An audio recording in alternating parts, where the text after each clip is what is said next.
In the last act of Red Faction, you were trying to get the Earth Defense Force to Mars to help fight the Ultor Corporation. Red Faction Guerrilla takes place 50 years later, long after Ultor's been defeated and the original mining complex has been forgotten. So for the next 50 years, Mars is under Earth control, and the Earth Defense Force is the occupying military. Over time, Earth started losing all its resources, and they started using the Earth Defense Force to institute martial law, take control of all the mining resources, the people's property. And now they're this oppressive force that trying to work the people as much as they can, exploit the people as much as they can, and send all these resources back to Earth. And you finally get fed up, and you start to revolt.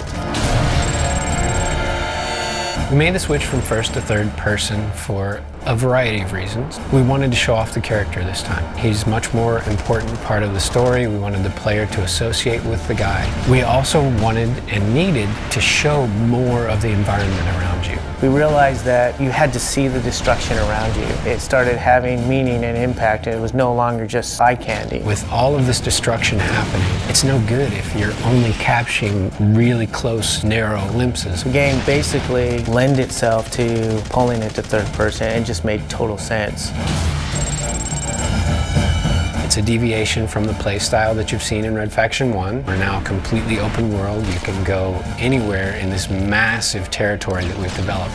You can steal vehicles, you can eventually steal weapons from the EDF, you can get other miners to fight for your cause and become guerrillas in the faction. We've got assaults on EDF bases that other guerrillas are doing that you can get involved with. We have EDF convoys going through towns that you can choose either to destroy the convoy and get the materials from that, or wait, let it go by, go get better weapons, come back, do it later.